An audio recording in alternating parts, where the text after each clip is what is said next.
Welcome to M&M&M Across the Board. Another week here with Sean Martin, Eric McDowell. If you haven't noticed, am not Ashley Miller. I am the other blonde sportscaster in the Capital District. So thank you very much. Yep, Liana Bonavita here. If you confused us, no sweat. You are one of many people. Ashley and I get confused all the time. I get to sit in her seat today, though. She is on vacation. So I get to chat sports for an hour with these guys here, and we've got a lot on the schedule today. We have the NFL going around the league, as we always do, as the gang does. We have NBA coming at your way, and then we're going to touch back with Sean with college football like we did last week. So let's kick this thing off with the NFL because, guys, another week in the books and another situation where I'm waking up today saying, what the hell is going on in this league? And it starts with the bad, and we'll go to the good. So starting with the bad here, going all the way back to last Thursday, which is when I think your last podcast came out, the Ravens lost, right? All of a sudden we were thinking, this is a team that is turning it around, and Lamar Jackson is doing his thing, and he's an MVP candidate. And then they go and play the Dolphins and lose to the Dolphins. So after that performance, guys, do you think that Lamar Jackson should still be in that MVP conversation, or how concerned are you here? I think Lamar Jackson is one of the most dynamic players in the league, but that doesn't make him the most valuable. If you take his legs away from him and make him throw the football, now he's mediocre. Okay, he's tough to contain, but yeah, you got to go in that game. I know it's a short week and all that stuff, but it's a short week for Miami. I don't want to hear about travel. It's not that far. Yeah, he's got to win those games. I just think there's something about Lamar Jackson. I'll tell you what it is. He's not a very good passer. He's great at hitting the tight end down the middle. He's got some good receivers. But at the end of the day, if you make him one-dimensional, they become a very average football team. He had been getting better at that this season, because teams figured him out, right? So they were forcing him to throw from the pocket a little bit, and yet he was still finding ways to use his feet. He was becoming a little bit more accurate with his passing, but that game, the issue that they were having is they had been this comeback team for a couple different weeks, and they were putting, I think, too much responsibility on the shoulders of Lamar Jackson, and he can't carry that team every single week. He is one man, and he's not a superhero. He's an athletic guy, but that's kind of where it ends. So I just don't think that they can ask him to do that week in and week out. It was bound to bite them in the butt at some point. That whole division, Leanna, is so impossible to predict. 2 weeks ago, you got Cincinnati. They're the best team. And then they go throttle Baltimore. I mean, off and on we go. Cincinnati falls to last. Cleveland got their doors handed to them last week. And now we see the Steelers when Big Ben doesn't play. I have to say that game was one of the worst NFL games I'd ever seen. And why am I watching Detroit play Pittsburgh? Because you want Detroit to win. But I guarantee you NFL Films will not take clips of that. And neither team deserved to win, and neither team did. But as we all know, folks, when you have a tie late in the year, and you've got 9 teams right now with 3 or 4 losses, that tie is going to bite you in that final week before the playoffs. So it's good you touched on Lamar, because I think the Ravens will bounce back. But I don't want to predict or bet on any game involving any team in that division. Yeah, I hate ties, by the way. I'm just going to throw that out there. I don't know who's with me, but I'd be good without them. Yeah, the other problem Jackson has is they lost all those running backs in the preseason, right? And they're decimated at that position. And sooner or later, that's going to catch up to you. Right. I don't think the league is caught up to Lamar Jackson, but I think the league has found a way to make him be better than he might actually be. And some weeks it might work with the passing game, and some it doesn't. But if you take him away and keep him under, pick the number, under 50 yards rushing, certainly under anything less than that, the more one-dimensional you make him, the more beatable they are, because they don't have anybody else to run the football. Well, we went from Thursday. Let's fast forward all the way to Monday night, because the Rams lost to the 49ers. Yeah, you're shaking your head already, Sean. It's like, what's happening here? I think everybody heading into that game would have expected, or at least picked, Los Angeles to win behind Stafford. And we didn't know what OBJ was going to look like week one, but clearly with Robert Woods going down with that ACL injury, they missed him. But that defense was perplexing too. Everyone and their mother knew what the 49ers were going to do. And then they did it. The 49ers were playing for their lives, really. That divisional game, and I think everybody said that night, they had to get a big performance out there, and they did. And it's funny to see Garoppolo's record with the team when he does and doesn't play, yet he doesn't seem like an elite quarterback. But the thing with OBJ, that pattern that he ran on the deep pass, I had no idea what Stafford was thinking early on, and the kid ran the wrong pattern, okay? And again, as I said last week, as Sean knows, it's practice. Yes, Jim Mora, practice is important. He just got off a plane, throw him in there. He wasn't ready to go yet, but they're making a run for it, Sean. You get him and Von Miller, they're going full throttle at this thing. Well, here's the problem. The only highlight I saw of Von Miller was he was getting put on his back by George Kittle on a block. But back in the preseason, we talked about the Rams, and I said, you're going to find out about Matthew Stafford. Was he a very good quarterback in purgatory in Detroit? Or did he just happen to be the quarterback on a really bad team, unable to lift that team because he's mediocre? And people thought maybe he's better than he was. He was a former first-round pick. When I watched the beginning of the Titan game a week ago, they looked like a Super Bowl team early on. They didn't look like a Super Bowl team the second half of that game, and they sure as hell didn't look like it on Monday night. I now think Stafford might be what I thought he was. Very overrated, looks the part, little Jeff George-ish, if you want to go back and make more hair fall out of my head. But that's what it is. He looks the part, but he doesn't win football games. The pass against Beckham, you can't blame OBJ for not knowing the playbook. You've only been there a couple days. Right. But that was an awful – that, to me, was the worst pass I've seen this year coming out of Stafford. That was just terrible. Sure was, but again, this is just a couple performances in a row. Yeah. They have time to turn it around, and maybe next week or the week after you'll change your mind on Stafford again, because I just feel like this is what it is with the NFL. A really good quarterback, as we all know. Some may call him the GOAT. Tom Brady struggling the last couple weeks. He has more interceptions in these past 2 weeks combined than he did the previous 7. And the Bucs lost bad. Obviously, their offense struggled, but the defense allowing the Washington football team to have that 10-minute, 26-second drive at the end to ice it.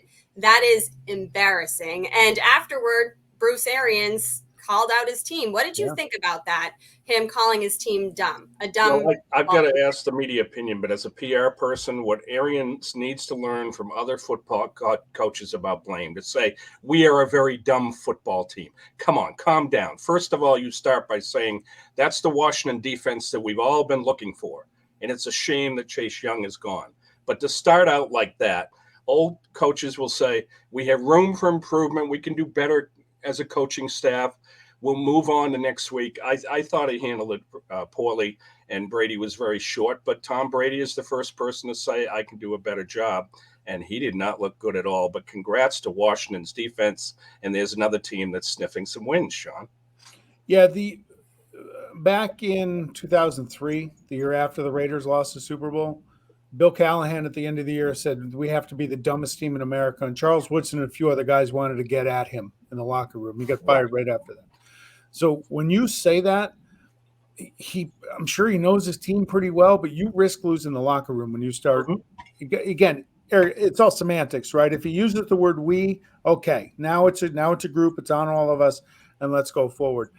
Bad choice of words. I think it's a blip on the radar for them. I think they have enough veterans. I was shocked that I watched a lot of that game because I was trying to will it to happen. I wanted them to lose, and they did, and it was beautiful. But, for Tampa, I'm less worried about Tampa's chances of going deep than I was the Rams. Because, again, the Rams look the part with that great defense, but I just haven't seen it the last couple of weeks.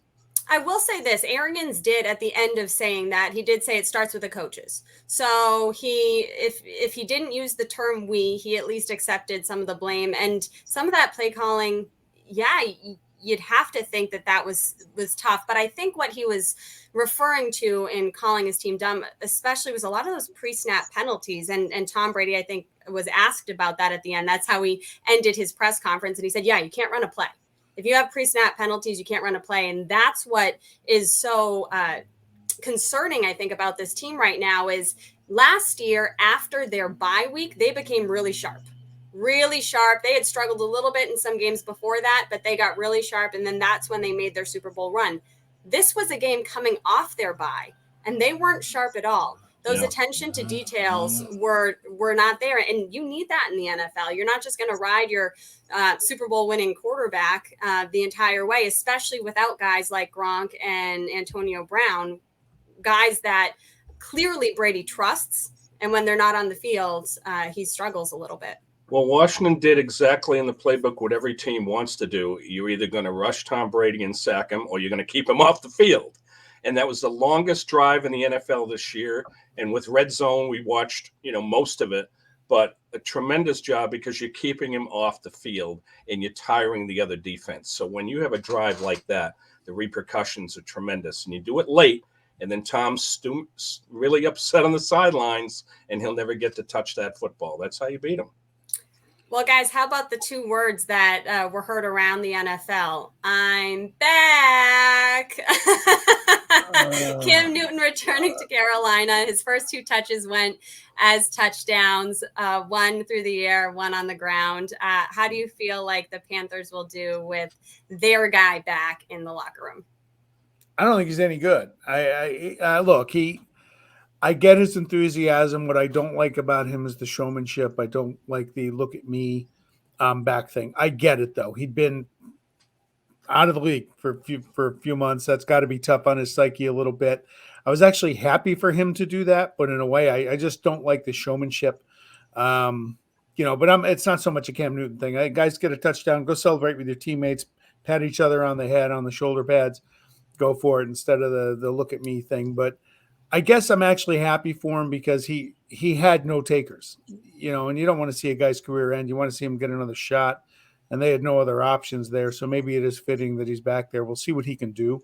Do you think he brings anything to the locker room? I mean, that swag, that veteran presence. I mean, is there anything that comes from him being back there? I bet there does. Look, I like Sam Darnold, but I don't think he commands the respect in the locker room the way a Cam Newton does. I'm not a big Cam Newton fan. I think anybody who watches the show knows that. But he is a former MVP of the league in Carolina, and maybe that carries a little more weight going back into the locker room back there. Well, I'll say Darnold had lately morphed into the Jets again anyway, but the thing I'm thinking about, too, is that, first of all, I have to say, Cam is sway. I mean, he's cool. You look at him, and it's like looking at Dion, the hat. I wish I could dress like that. He's cool. Oh, Eric, don't sell yourself short, buddy. I'll give it a try, but I want to flip it to the guy that replaced him, and Mac Jones. It's fun to watch him grow before our eyes, okay? And Liana, of course, want to remind everybody that Sean and Ashley picked him to be the Rookie of the Year, and he must have listened. He was 19 at 23, 3 TDs, 158.3, perfect rating on throws of 10 yards down. And people say, oh, all he can do is dump off. Not so. They've now had 48 plays of 20 yards or more, which is the second most in the league and only 3 less than last year when Cam was the quarterback, who doesn't do that. So I never thought that Mac Jones would take over this quickly, and they really fooled a lot of people letting Cam go. But glad he's back in a place he's comfortable, and great guy, class act, and it's good to see him run a touchdown again. Eric, it's like you read my mind. It was the natural transition to go from Cam straight to the Patriots and talk about this squad, because watch out. They're playing much better, and they're improving every week behind that rookie quarterback, Mac Jones, that seems to just be getting better and better and having more faith in his passing down the field. I mean, that touchdown pass to Kendrick Bourne was in a tight window to be able to get it through the defense. It was a bit more gunslingerish than maybe Bill Belichick would have wanted. But what makes this team so dangerous going forward isn't necessarily just Mac Jones. It's the fact that he takes care of the football, and that's great. but this is a team that can run the ball effectively and plays really good defense. And those two things can really help when you're in the playoffs in the NFL. If you can do those things, and we saw that they were able to do that with Ramondre Stevenson when Damian Harris was out. He was sidelined with an injury. So they have depth there in the backfield. And then their defense, as we know, they're rounding into form and they look really good. So this is, I would say, a dangerous team. Watch out. Here we are, November, the Patriots. Are you surprised?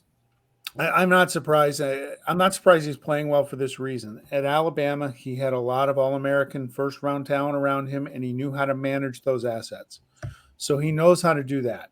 I think, and you guys watch more Patriots football than I do, but it seems to me that they brought him along slowly, spoon feed him, spoon feed him, spoon feed him. Now he's comfortable in his role, got 9-10 games under his belt, and now they can do a little more with him, and open up that playbook a little bit. And teams haven't seen that out of him yet. They know, kind of the game manager, for lack of a better term. So it seems like they got a little more going on. Belichick's probably the best coach in the history of the league. He knows what he's doing. Josh McDaniels, a fantastic OC. We felt at the beginning of the year that he was in the best spot because he had such great coaches that would know how to bring along a rookie quarterback, and it looks like that's what's panning out. And if I'm the Buffalo Bills, you got to figure it out because the Patriots are not. Their rebuild lasted 1 year, and they're looking like a playoff team now, and we still have just under half a season to go. Yeah, well, here's the thing. If the Patriots have the second best defense in the league for points allowed, the Bills have the number one defense points allowed. And now they are a game up, or I guess you could say the Patriots are a game back in the loss column. So that division, the AFC East, is really tightening up, and they still have to play each other 2 more times. However, on the flip side of that, where we might have been really concerned about the Bills heading into the week coming off of that loss to Jacksonville, they had a get-right game against the Jets. I mean, this was the perfect time to get gangrene on their schedule because they forced 5 turnovers, 4 interceptions from Mike White, who everyone was talking about being, a spark plug for the Jets on the field. And so he came back and looked very pedestrian, if not worse than that. And their offense, Josh Allen clicked. They put up a whole bunch of points. He had 366 yards. I mean, the Bills looked like the Bills that we saw early in the season. And so they might be, coming back around here too. Or is it just that they played the Jets? I think every bandwagon team in the league now has revolving doors where you just go through the glass door and you get out. Yeah, we're with the Bills. And all of a sudden, oh no. Yes, we are. Buffalo and Kansas City showed who they really are. To be honest, it was fun to see them come back. And Allen is young. Mahomes is young. People have to remember. But every week in the NFL, something can happen. And it's great to see the teams that you think will be there are coming through. I just think right now, Tennessee and New England are the most consistent teams at this point. You had to bring up the Chiefs, thanks. Of course we were going to bring up the Chiefs. I mean, everyone's talking bad about Mahomes, and obviously he had a bit of a get-right game too, unfortunately, against your Raiders.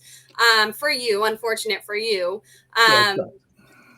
But the Chiefs certainly looked a whole lot better, and it's because Mahomes was taking what the defense was giving him. I mean, if you watched that game, the Raiders, as they typically do, played a lot of cover 3, and Mahomes was going underneath with his passes and dumping it off. I mean, Williams had an incredible game, caught 9 passes, scored that touchdown, and Mahomes wasn't forcing the ball down the field as much as he used to. Now, he did have a couple of those passes, opened it up when he could, but it was a lot of just, I guess, game management, if you want to say that word with Patrick Mahomes, because it's usually, oh no, don't call like an elite talent like that a game manager, but that's kind of what he did. He did take what they gave him. They showed early on that the Raiders are playing the coverage that teams had been stuffing him on. The Raiders dropped some big interceptions, which just blows my mind. They had the play Deshaun Jackson. They hit him deep on the play. He caught the ball and inexplicably turned and looked at the guy chasing him. And did he forget which way he was going? I don't know what he was doing. I wish I did. I don't know how my kids slept through that sequence, but they did. They're sound sleepers, thankfully. It was a disaster. Max Crosby got held on every, I'm going to call it what it is, every pass play he was held, but okay, I digress.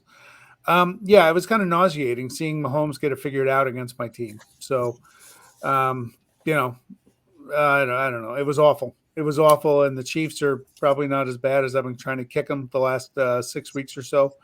So now we got to deal with them, and the Raiders. We in another free fall because that's what it feels like. And you get the Bengals at home this week. Short week at Dallas, and don't ruin my Thanksgiving, boys.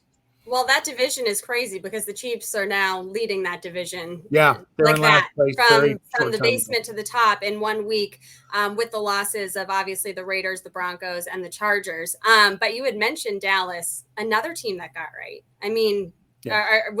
did that mean that just last week was an aberration because Dak Prescott hadn't practiced for a week? I know, Eric, you're a big practice person, but I mean, they looked really good against a Falcons team that had been improving for a couple weeks up until that point, and they looked good on both sides of the ball.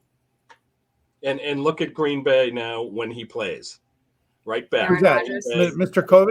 Okay. Yes. Go and Pack, well, go. they welcomed him back with open arms, and he apologized. I get it, but now it is any given Sunday, and if the Jacksonville win at home in Jacksonville happened, then it shows that anybody any week except Detroit can win in this league. Oh, and by the way, the Titans keep winning without King Henry too. But so with all of that said, who would you guys pick as being maybe the team to beat right now? And this is a really tough question because of all of the ups and downs we've seen throughout the course of the year. But do you have a Super Bowl favorite at this point, or maybe two teams, an AFC, NFC team? Yeah, if I had to pick one, I'd stick with Buffalo. I think they're the best team. I think they'll get it figured out. And probably Tampa. I'm not so sure about Green Bay. They got some injuries. Not Dallas? No, I'll tell you what. I'm glad you brought up Dallas.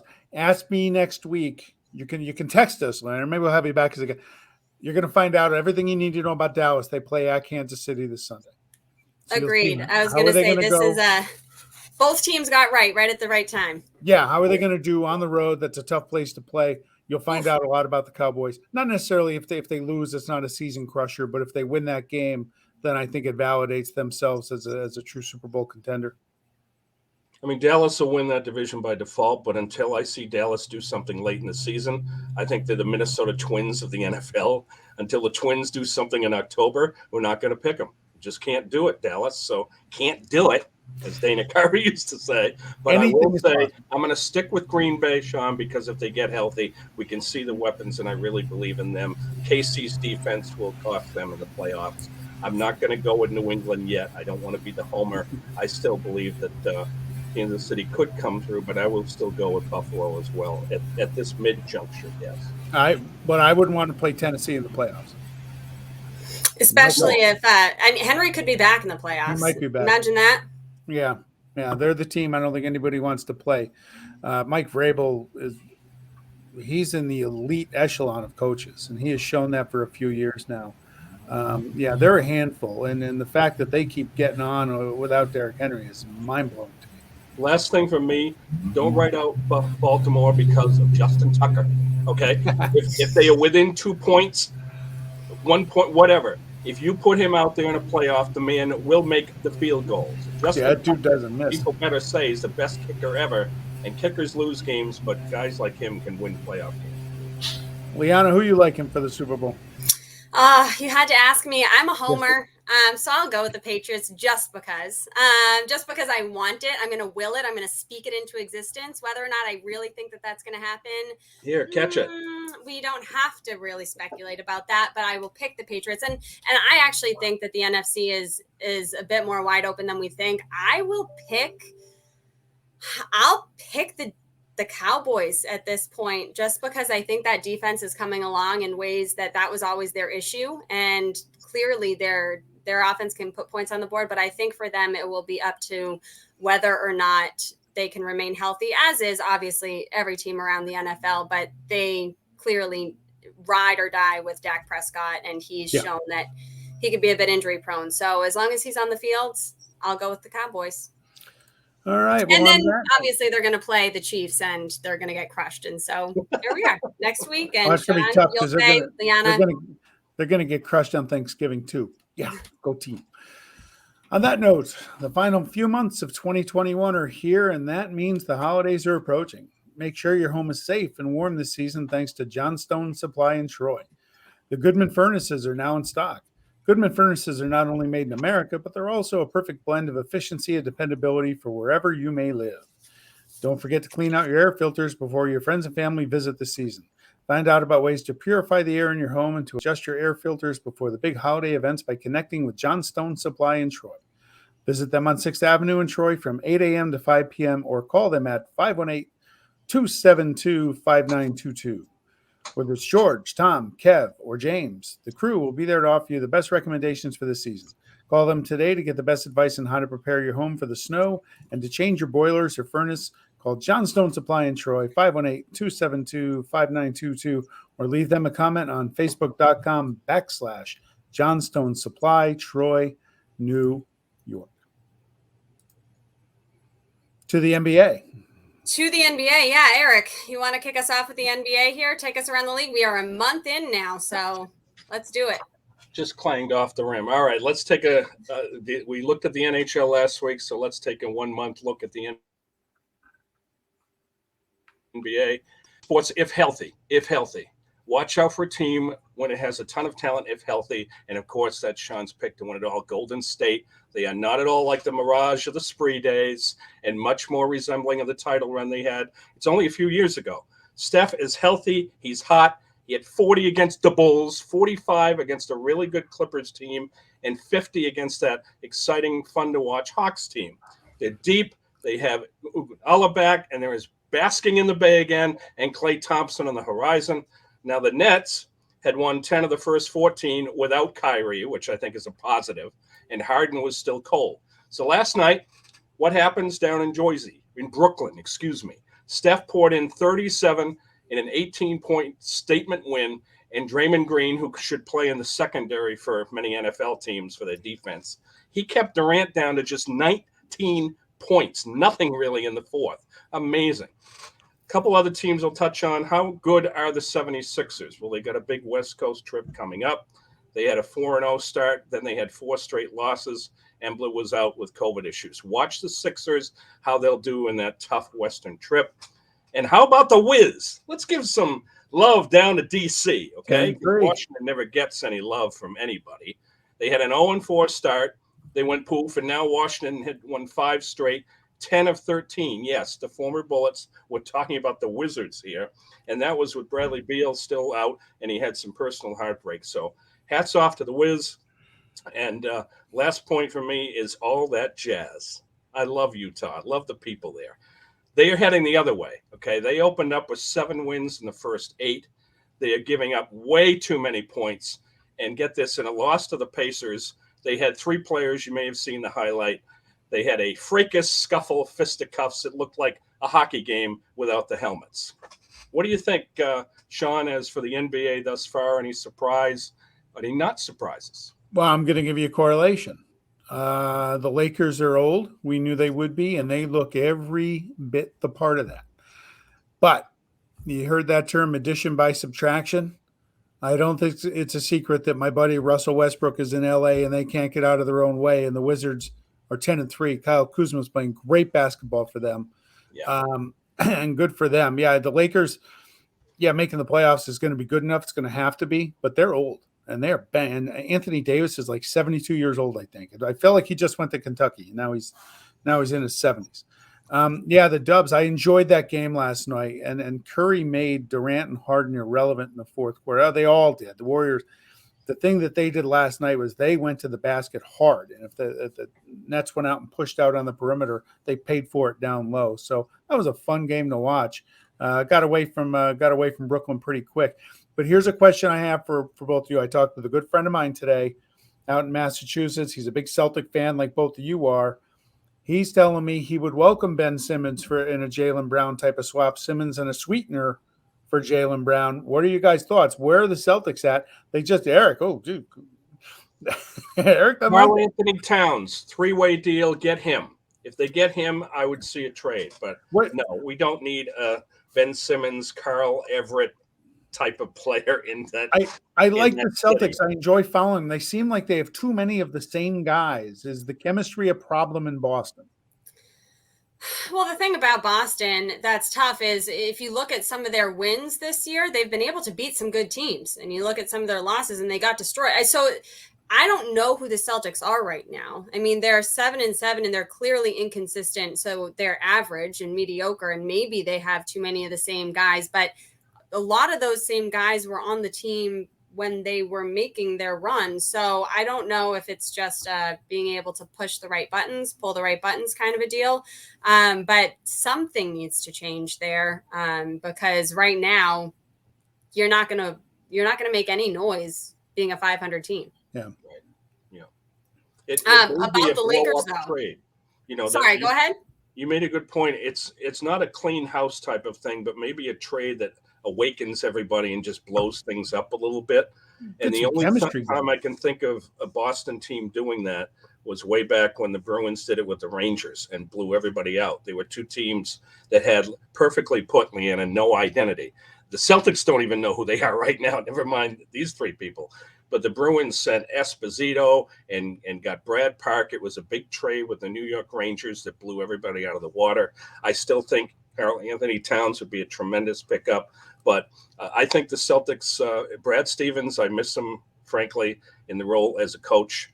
But now that he's got the reins up there, hopefully he will pull the plug on some guys and just shake things up, Sean. It's time to shake it up because mediocre in the East, which is really mediocre compared to the West, ain't getting you anything.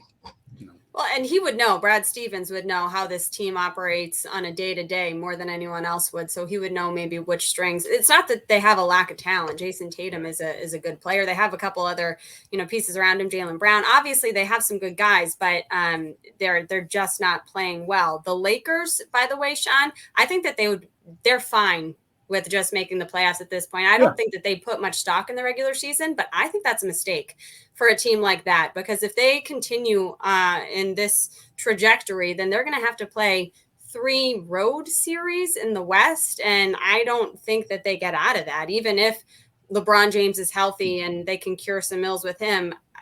I'm still not convinced that Anthony Davis will make it the entire year, number one. And number two, as you mentioned, because they're old, that travel for them. I mean, I just don't see that working out for them. The Warriors, though, oh my goodness, how much fun are they? At this point, I'm wondering if you're in Kevin Durant's head, are you like, oh boy, maybe I should have stayed? I don't really know. At this point, I'm the sole guy that's, with James Harden and Kyrie Irving, who's not playing because of the COVID situation. And now I'm being, asked to do, have this team be on my back, which is, by the way, I think what he wanted when he left. He wanted to kind of be the guy at the team for a team and for an organization. But the issue is, even if the Nets were to win, say the Nets were to somehow figure this thing out and they were to win, how many people would really be all that happy? I mean, Brooklyn's following is what? It's just not, it's not quite the same. And not to, I'm sure I'm going to offend a lot of Brooklyn fans out there. I don't mean to. Yeah, like Sean says about the Los Angeles Chargers season tickets. They have 7. Both have about 10. Yeah, it's just a different kind of organization. It doesn't have that same long-standing commitment from their fans. So it's a situation where you can clearly see the Warriors base is getting really excited about this team, and why wouldn't they? Steph looks maybe better than I've ever seen him, which, how do you say that after some of the years that he's put together? And Klay Thompson's not even back on the court yet, and they're getting their young guys experience right now when it matters, so that before they head into the postseason, these guys can actually get some, as you mentioned, Sean, chemistry, what some of the Celtics are lacking. It is clearly the class of the league, and even Steve Nash said it after last night. We're not in the conversation with those teams yet. We're just not. Yeah, the thing with, I want to go back to the Lakers, right, is chemistry. You bring in a big personality like Russell Westbrook. They need time to figure out. Liana, you're right. You just can't flip a switch. The NBA there's some of the best athletes in the world all competing there. And it's no longer, how quickly did the NBA change? It was just a few years ago at the start of the year, you saw maybe a handful of teams that could win the title. That's changed now because there's a lot that could win. So the Lakers are old. Anthony Davis is as fragile as the leg lamp in Christmas Story. Okay,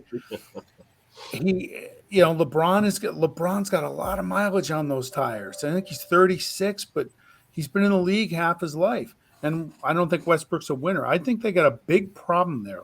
And you even say even if they do make the playoffs, they grab a 7 or 8 seed. That's going to be a tough road to go, and you can't just flip the switch.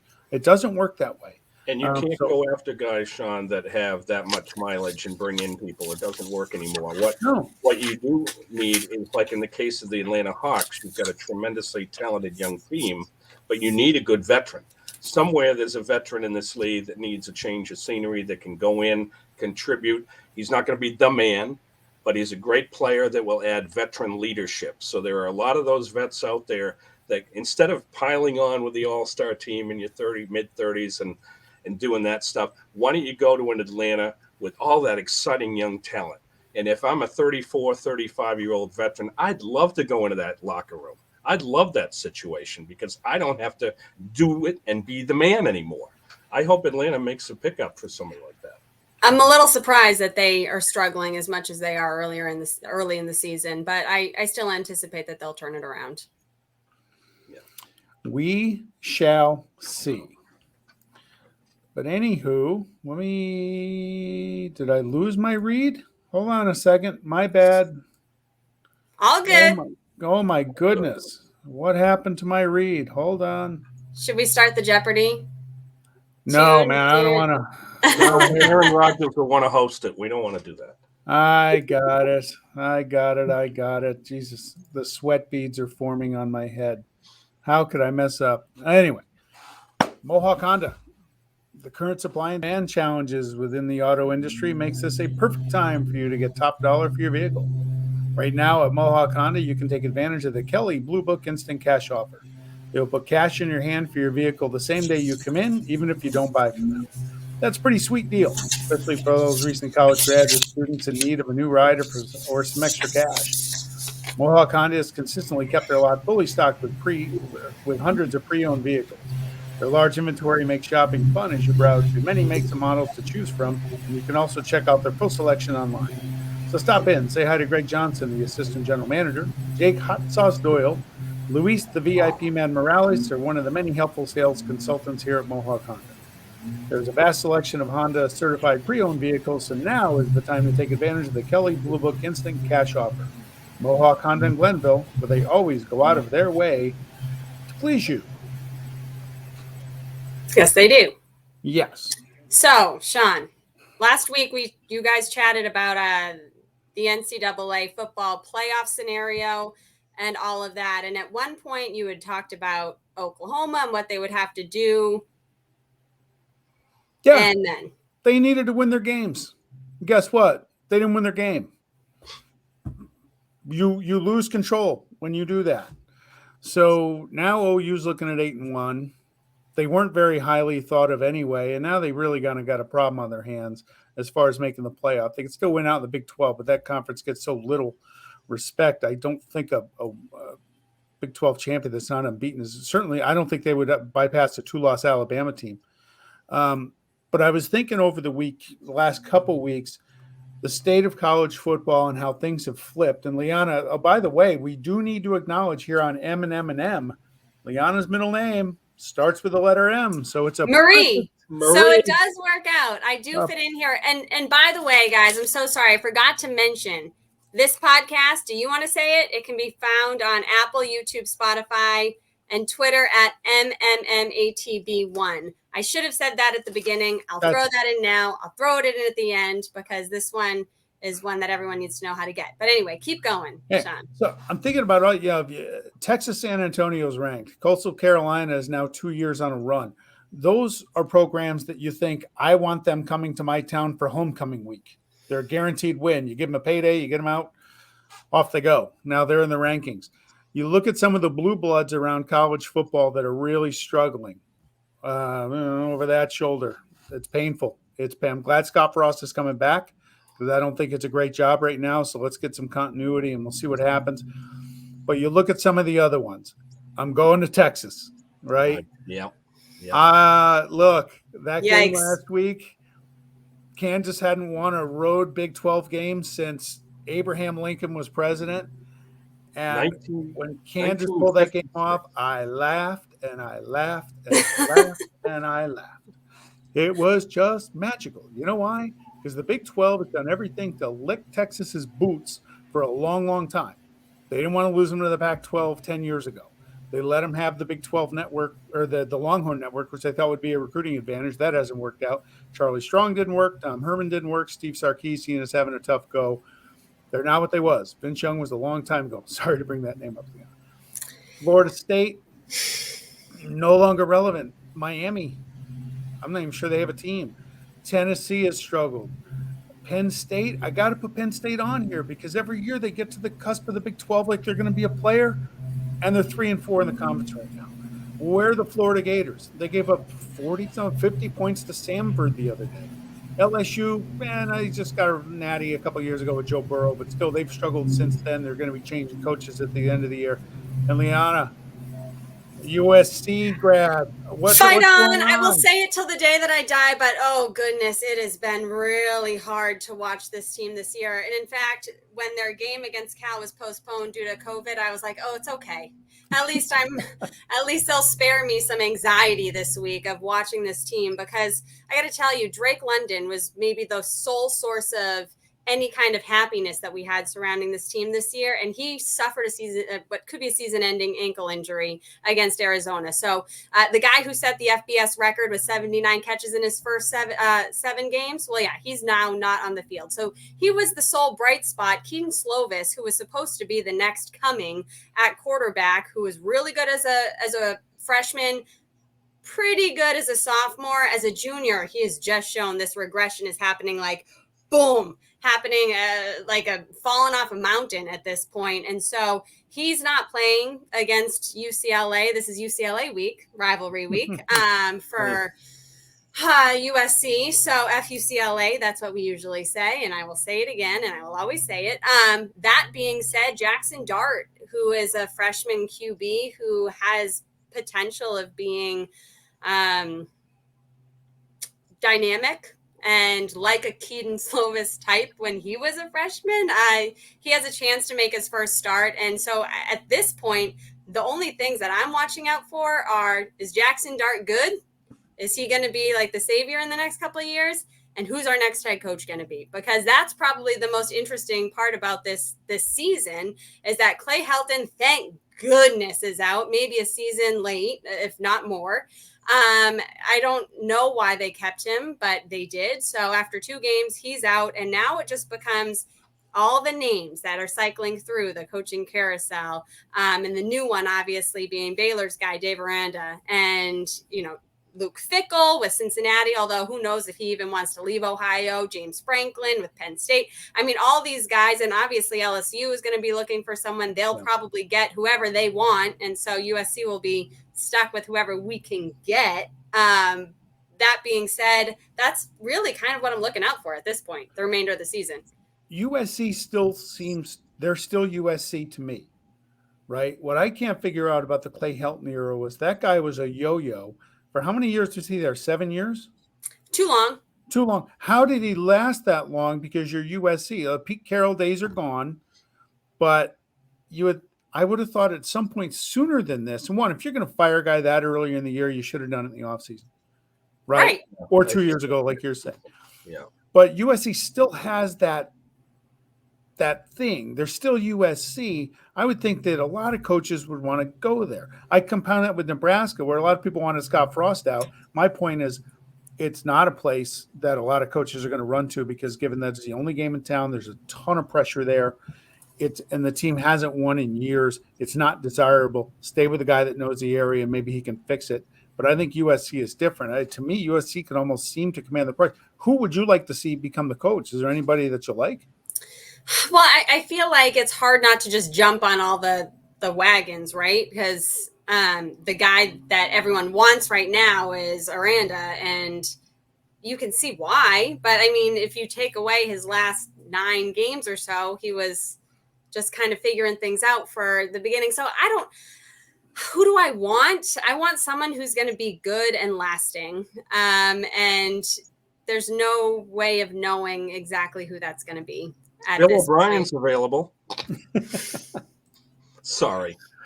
I want to look at this week on a big game because we're talking about being out west. So, and of course, I got the Oregon hat. So this is going to be a fun I love that it's Pac-10, by the way. Still, that's when I went there. It was the Pac-10, not the Pac-12. Oh, that's right. I will fix it for the whiteboard, but it is Pac-12. Yeah, so I got to add that on there somehow. But no, Oregon's defense is taking on Oregon's great offense, Utah's D. Utah has the highest scoring offense in the league, 36 points a game.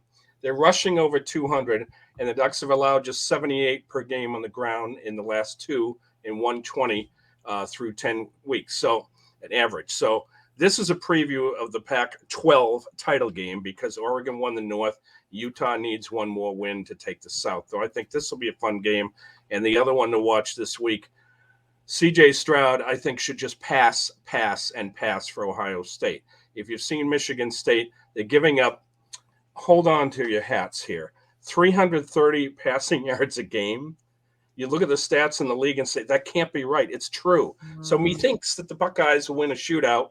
And then Ohio State, it doesn't get any easier. They get Michigan next week. So as Keith Jackson would say, oh, Nelly. 2 fun games this week to watch. Well, if Michigan State does somehow find a way to win, Mel Tucker will be one of those guys that might find his name heading out elsewhere after this season as well. Hopefully, Liana, the Trojans can figure it out. I think with a lot of the names, USC is one of them. College football is better when SC is relevant. So hopefully you guys can figure it out. I hope so too, because it's really hard. Listen, now that I'm back on the East Coast, staying up to watch those games, I mean, these are late nights for me. I'm a mom of 2 kids. I don't get sleep as it is. So when I opt to not sleep to watch that team, I hope that they win. At least give me something. Starts at the top. You got to have a good quality AD. They've had some great ones at USC, the big name recognitions, of course, Hayden and Swan, all that stuff. But it starts right at the top, and I'll touch on that in the whiteboard a little bit. It's funny to think that, by the way, Eddie O could have been their head coach, and since leaving has won a national championship. So the AD is ties to Luke Fickell, right? The AD is ties to Luke Fickell, correct? Mm-hmm. Okay, well, maybe there you go. I think Luke Fickell's probably taking he does, but it just depends on if he wants to stay in Ohio or not. They know Luke Fickell will be his first call, but it might be a short phone conversation. It could either be like, hey, sure, or no. And you were saying SC is a destination that people want to go to, but if it's going to be between an SEC team and SC, unfortunately, SEC teams just have more money to spend. Yeah. So if you're going to get into a bidding war, SC is not going to win that. Yeah, I don't know. It seems like if I'm Luke Fickell, this is as far as you're going to go. I think they're going to make the playoff because I think a few of the teams ahead of them are going to fall. You're not going to go any further than Cincinnati now. If not now, when? Brian Kelly did the same thing a few years ago. He took Cincinnati, got them right on the cusp. Notre Dame came calling, and off he went. I think Fickell leaves after this year. He seems like a perfect fit, but you're right. The SEC carries. That's the SEC. That's the heavyweight. And there's a big allure to go coach in there too. But I don't think you could do so much wrong with Southern California. It's a great place to be. I can tell you that much for sure. 4 years there, and it was some of the best 4 years of my life. So if there's someone that can share why it's good to go there, just look no further. I can tell you, coaches, Trojans, that's who you want to coach. There you go. All right, you guys ready for a whiteboard stuff? I believe so. Do you want to start? We'll start it up with the Oregon Ducks. And just for you, it is now the Pac-12 hat. Tells you how old the hat is. So now, folks, when we associate schools, we associate a certain sport in D1 NCAA. You think of football, Alabama, men's hoop, Duke, women's basketball. The conference it says a lot for the program because of the support it receives and the successes that it produces. So just imagine seeing a school that is ranked all three sports. That's a statement, okay? So in a check of polls, at one time I noticed that the Ducks had football, men's basketball, and women's basketball all ranked in the national top 12. That's a big deal. It says a lot for the commitment to each sport, and it's extremely rare, I know, in college athletics. So let me throw a nugget at you. In the 2019-20 academic year, Oregon became the first Pac-12 school and only the second Power 5 school to win conference titles in those three sports in the same year, with the three programs combining to go 39-0 at home. Boy, that deserves more than a hat. So for football, the Ducks moved up to number 4, highest ranking in 7 years, 3 in the CFP rankings. Women's hoop is number 9. The Ducks have a very good front court. They're going to make it fun for the Eugene fans all season. And number 12 right now for men's basketball. Don't wait until March. They have a lot of experience and depth. So athletic director Rob Mullen's bio, take a look at it. Most of them write about achievements of everything about their wonderful careers. All he has in his talks about the achievements of the athletic program. Hats off to Rob Mullins, okay? And hats off to the University of Oregon Ducks, where they put all their ducks in a row. And one footnote, breaking news, Baylor is in the discussion now. They're 6th in women's hoop, 9 in men's hoop, and 11 in football. Congrats to the Bears. Wow, that's almost more impressive because it's Baylor as opposed Baylor. to Oregon. But yeah, there you go. Well, what does it say about a commitment? What does it say, folks? Leanna, go ahead. How does it speak about an athletic director and all the support where you're not just saying, hey, we need money for our football stadium, but to see the three and especially to see a commitment for women's hoop as well? Well, I think that thing about Oregon is that's right where the Nike headquarters are. So they were always a school that was known for its track and field program. But then once Nike started saying, okay, I'm going to put money into and behind all of these uniforms, like they were a cool school to go to because they had all the newest swag for a long time. So recruiting probably became a little bit easier for Oregon at some point. And then they just got some really good talent and then they started to perform pretty well, and winning breeds winning, I think, to some degree. Yeah.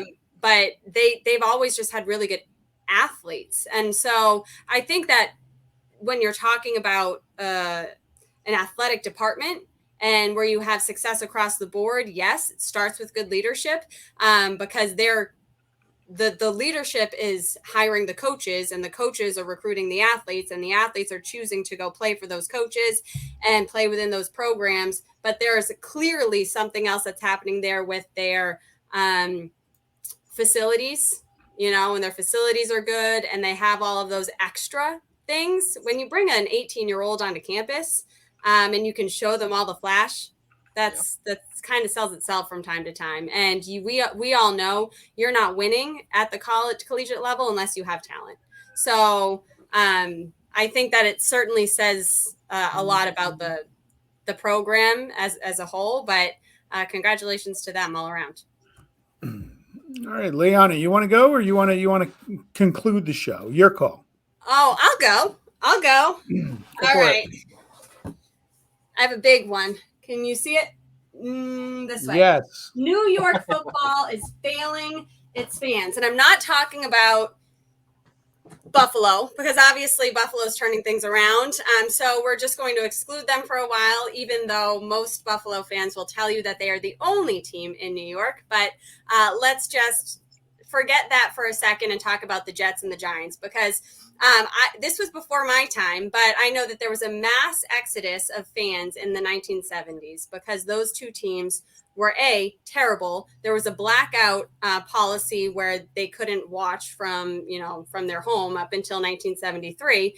And they were both the Giants and the Jets amidst, 17-year and 11-year playoff droughts respectively. Okay. That was then they kind of got good. So they got some of their fans back. Fast forward to now. And the reason why I bring this up is because my husband and his family, God love them, are Jets fans. And they've been season ticket holders, God bless them, for many, many years, since he was a teenager, maybe even before, like young teen. I mean, he remembers going to games back when he was maybe 10, 11 years old. And so since I've been with him, I've gone and watched a lot of bad football games at the Jets. And I got to tell you, when you're in those stadiums now, and I lump the Giants in with this too, because right now, since 2016, they've won 21 games in 5 seasons, counting.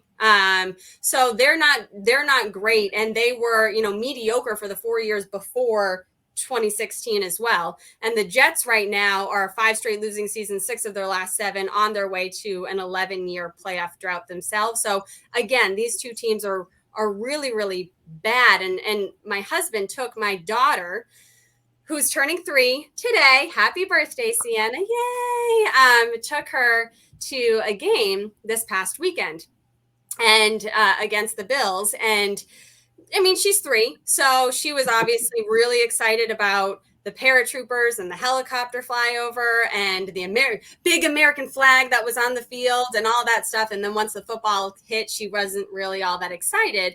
But I thought, even, 5-10 years down the line, I'm thinking about a kid who's in the seats, who's 13 or 15, or like could get into a game. And it's a really hard team to get into right now. And I would assume the same of the Giants. And some of the pictures that they were sending me, I had a picture from behind of my husband holding my daughter's hand. They, of course, are in Jets gear.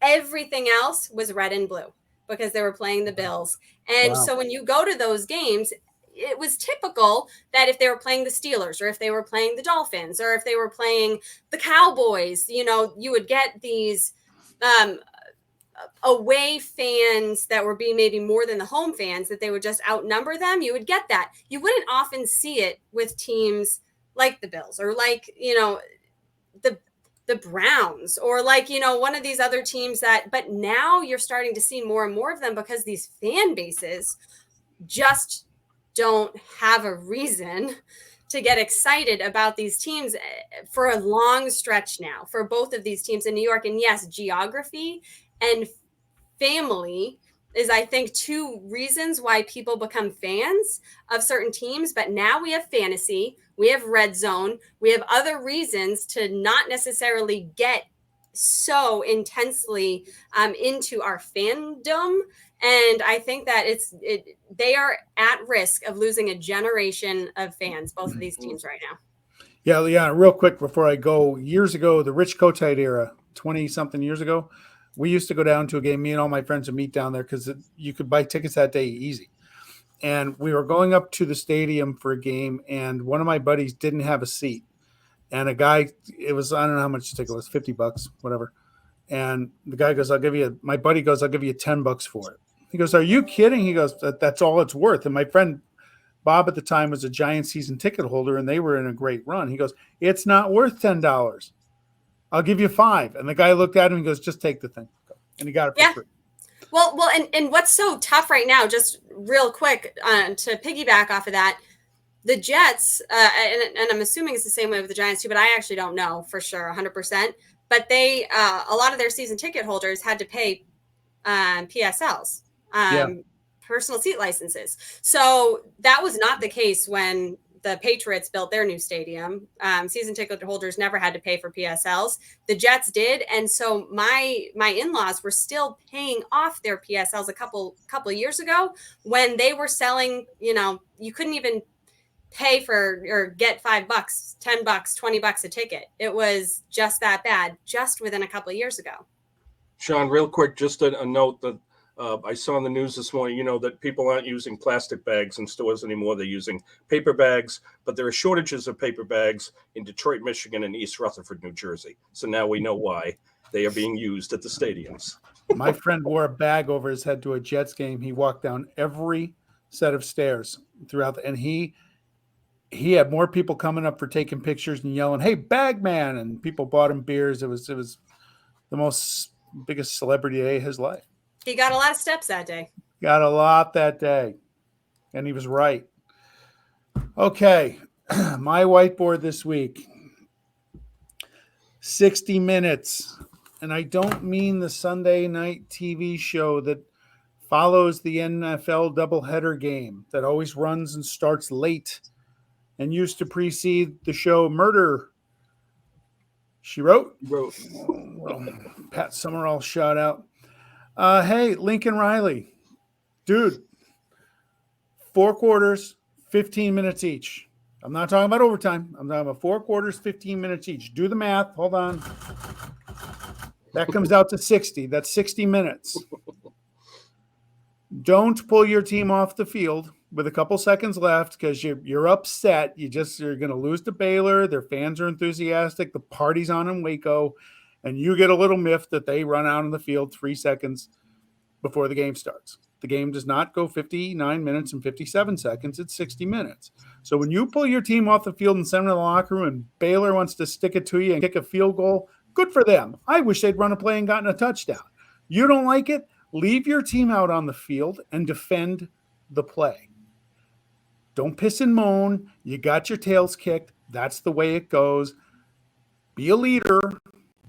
Don't show your kids that you're going to quit because that's what you did. You quit on them and you gave them an excuse to go back to the locker room. And if somebody sticks it to you, don't bitch and moan. You deserve it. And not only did they stick it to you, but they actually had a reasonable explanation as to why. Whether or not that was the reason doesn't matter. But when tiebreaker scenarios are point driven and point based, and you can get 3 more if you're Baylor against OU, you might as well do it.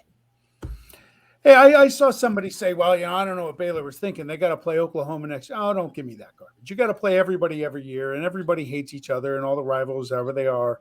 And OU is going to be up for the game against Baylor, whether they lost 24-14 or 27-14 next year because they lost. So don't tell me that's an extra incentive and you don't want to do that. And Baylor did not embarrass their opponent. Their opponent embarrassed themselves when they left the field before the game ended. The least you could do is put a band out there. Go to Stanford and get a trumpet. Put the band out there and make a tackle. Something. Somebody. But don't bitch about it after the game. And that's my problem with Riley. I don't know, he left the field. He shouldn't have done that. That was unprofessional. But don't complain when Baylor sticks it to you because you're the one that didn't want to stick around. It goes back to way back in the NBA with the Pistons. It didn't shake Michael Jordan's hand and Pippen's hand after they beat them in the playoffs, finally getting them before they won their first title. Hang around, do the right thing, take your loss like a man, get back on the bus and go home.